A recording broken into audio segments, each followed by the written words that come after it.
അസ്സലാമു അലൈക്കും. ബിസ്മില്ലാഹിർ റഹ്മാനിർ റഹീം. കൂട്ടുകാരെ, എല്ലാവർക്കും സുഖമല്ലേ? ഈ വീഡിയോയിൽ കാണുന്നത് ക്ലാസ് 4 ഫിഖ്ഹുൽ ഇസ്ലാമി ഫസ്റ്റ് പാർട്ടിലെ 5ാമത്തെ പാഠത്തിലെ തദ്രീബാത്താണ്.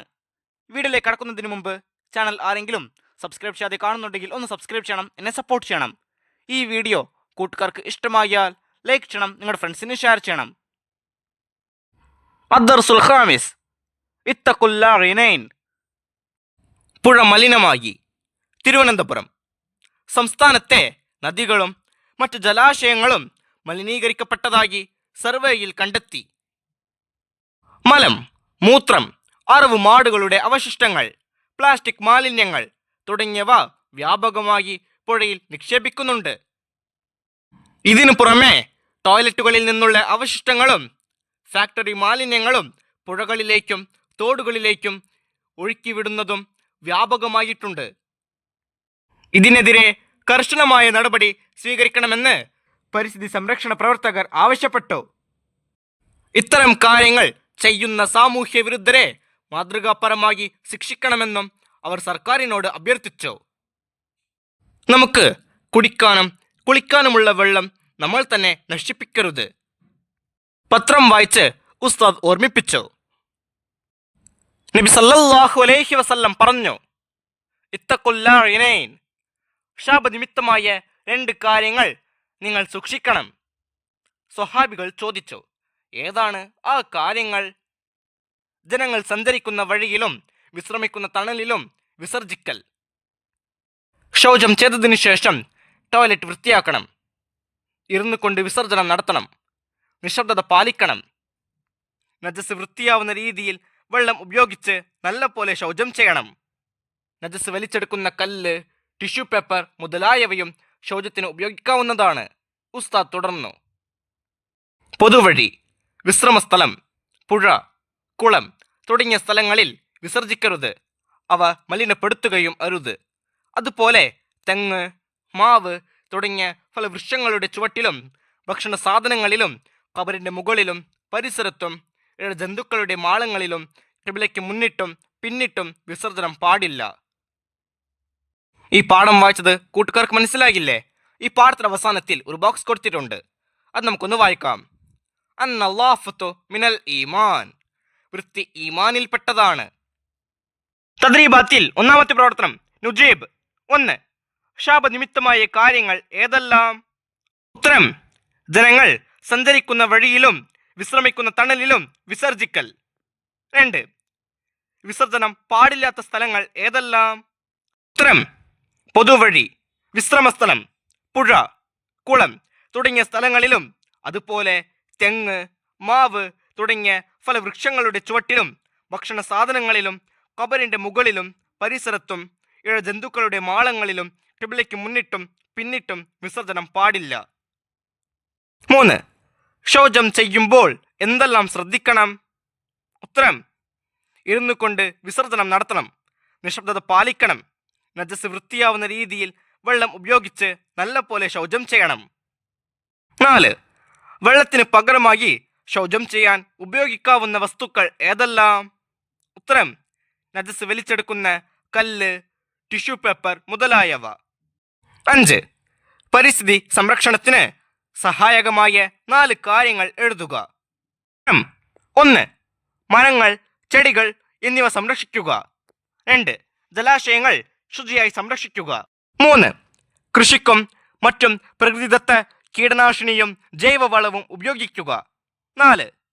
പ്ലാസ്റ്റിക് വസ്തുക്കൾ മണ്ണിലേക്കും ജലാശയങ്ങളിലേക്കും വലിച്ചെറിയാതിരിക്കുക. അടുത്ത പ്രവർത്തനം നുബയ്യിനു സിയാഖ്. സന്ദർഭം വ്യക്തമാക്കാനുള്ളതാണ്.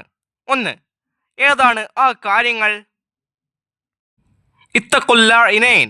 ശാപനിമിത്തമായ 2 കാര്യങ്ങൾ നിങ്ങൾ സൂക്ഷിക്കണം എന്ന് നബി സല്ലല്ലാഹു അലൈഹി വസല്ലമ പറഞ്ഞപ്പോൾ സ്വഹാബികൾ നബി സല്ലല്ലാഹു അലൈഹി വസല്ലമയോട് ചോദിച്ചതാണിത്. 2. പരിസ്ഥിതി പ്രവർത്തകർ ആവശ്യപ്പെട്ടു. നമുക്ക് ആ സന്ദർഭം വ്യക്തമാക്കാം. തിരുവനന്തപുരം സംസ്ഥാനത്തെ നദികളും മറ്റ് ജലാശയങ്ങളും മലിനീകരിക്കപ്പെട്ടതായി സർവേയിൽ കണ്ടെത്തി. മലം, മൂത്രം, അറവ് മാടുകളുടെ അവശിഷ്ടങ്ങൾ, പ്ലാസ്റ്റിക് മാലിന്യങ്ങൾ തുടങ്ങിയവ വ്യാപകമായി പുഴയിൽ നിക്ഷേപിക്കുന്നുണ്ട്.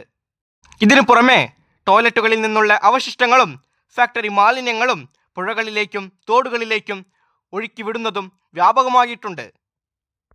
ഇതിനെതിരെ കർശനമായ നടപടി സ്വീകരിക്കണമെന്ന് പരിസ്ഥിതി സംരക്ഷണ പ്രവർത്തകർ ആവശ്യപ്പെട്ടു. അടുത്ത പ്രവർത്തനം തഖ്സീസ്. 1.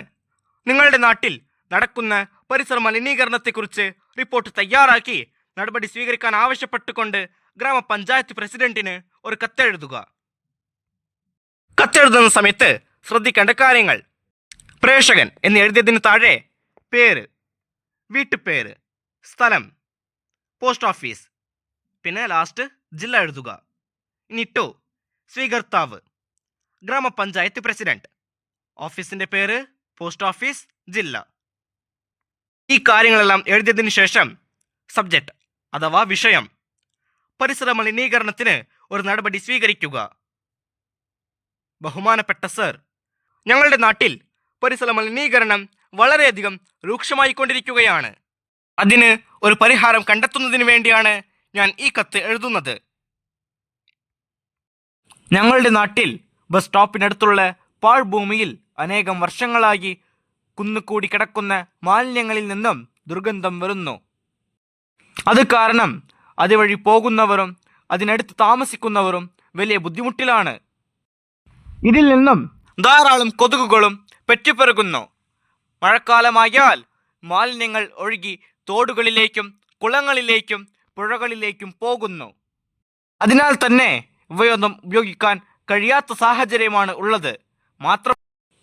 മാത്രമല്ല ഇപ്പോൾ കുറച്ച് കാലമായി അറവുശാലകളിൽ നിന്നുള്ള മാലിന്യങ്ങളും ഇവിടെ നിക്ഷേപിക്കുന്നു. ഇനിയും ഇത് തുടർന്നാൽ ഞങ്ങളുടെ ആരോഗ്യസ്ഥിതി വളരെ മോശമാകുമെന്ന് ഞങ്ങൾ ഓരോരുത്തരും ഭയക്കുന്നു. സർ, താങ്കൾ എത്രയും പെട്ടെന്ന് ഇതിനൊരു പരിഹാരം കാണണമെന്ന് വിനീതമായി അപേക്ഷിക്കുന്നു എന്ന് വിശ്വസ്തയോടെ നിങ്ങളുടെ ഒപ്പ്, പേര്, സ്ഥലം, തീയതി എന്നൊക്കെ എഴുതി ആ കത്ത് അവസാനിപ്പിക്കുക. തഖ്സീസിൽ 2. മദ്രസയും പരിസരവും വൃത്തിയാക്കുക. മദ്രസയും ക്ലാസ് റൂമുകളും അടിച്ചുവാരി വൃത്തിയാക്കുക. ക്ലാസ് റൂമുകളിൽ വേസ്റ്റ് ബക്കറ്റുകൾ സ്ഥാപിക്കുക. ആവശ്യമില്ലാതെ പേപ്പറുകളും മറ്റും ക്ലാസ് റൂമുകളിൽ അലക്ഷ്യമായി വലിച്ചെറിയാതെ ബക്കറ്റുകളിൽ നിക്ഷേപിക്കാൻ ശ്രദ്ധിക്കുക. ബാത്റൂമുകളും മറ്റും ഉപയോഗിച്ചതിന് ശേഷം വൃത്തിയായി സൂക്ഷിക്കാൻ ശ്രദ്ധിക്കുക. ടോയ്ലറ്റുകൾ മലിനപ്പെടുത്താതെ വൃത്തിയായി ഉപയോഗിക്കാൻ ശ്രദ്ധിക്കുക. അടുത്ത പ്രവർത്തനം നതഅഹദ്. ഞാൻ പരിസരം മലിനമാക്കുകയില്ല. ജലാശയങ്ങളിലും വഴികളിലും നിരോധിക്കപ്പെട്ട മറ്റു സ്ഥലങ്ങളിലും മലമൂത്ര വിസർജനം ചെയ്യുകയില്ല. വീട്, പരിസരം, മസ്ജിദ്, വിദ്യാലയം എന്നിവയെല്ലാം ഞാൻ വൃത്തിയായി സൂക്ഷിക്കും. എൻ്റെ ശരീരവും വസ്ത്രവും ഉപകരണങ്ങളും വൃത്തിയുള്ളതായിരിക്കാൻ ഞാൻ എപ്പോഴും ശ്രദ്ധിക്കും. പരിസര ശുചിത്വത്തിൽ ഞാൻ കൂടുതൽ ശ്രദ്ധ ചെലുത്തും. ഈ പറഞ്ഞ കാര്യങ്ങൾ തന്നെ നിങ്ങൾ പ്രതിജ്ഞ രൂപത്തിൽ എഴുതുക. 5-ാമത്തെ പ്രവർത്തനം നഖ്റഉ വനക്തുബ്. ഇവിടെ കൊടുത്തിരിക്കുന്ന ആ വാക്കുകൾ അതുപോലെ തന്നെ എടുത്ത് എഴുതുക. 1. ഇത്തഖുല്ലാഇനൈൻ. 2. സല്ലല്ലാഹു അലൈഹി വസല്ലം. 3. പുഴ. 4. ടോയ്ലറ്റ്. 5. പത്രം. 6. ഫലവൃക്ഷം. 7. വിശ്രമസ്ഥലം. 8. വിസർജനം. 9. ഇഴജന്തു. ഈ പാഠവും ഈ പാഠത്തിന്റെ തദ്രീബാത്തും കൂട്ടുകാർക്ക് മനസ്സിലായില്ലേ? ഇൻഷാ അല്ലാഹ് അടുത്തൊരു സബ്ജക്റ്റുമായി നമുക്ക് വീണ്ടും കാണാം. അപ്പോൾ എല്ലാവർക്കും ഒരിക്കൽ കൂടി അസ്സലാമു അലൈക്കും വറഹ്മത്തുള്ളാഹി തആല വബറകാതുഹു.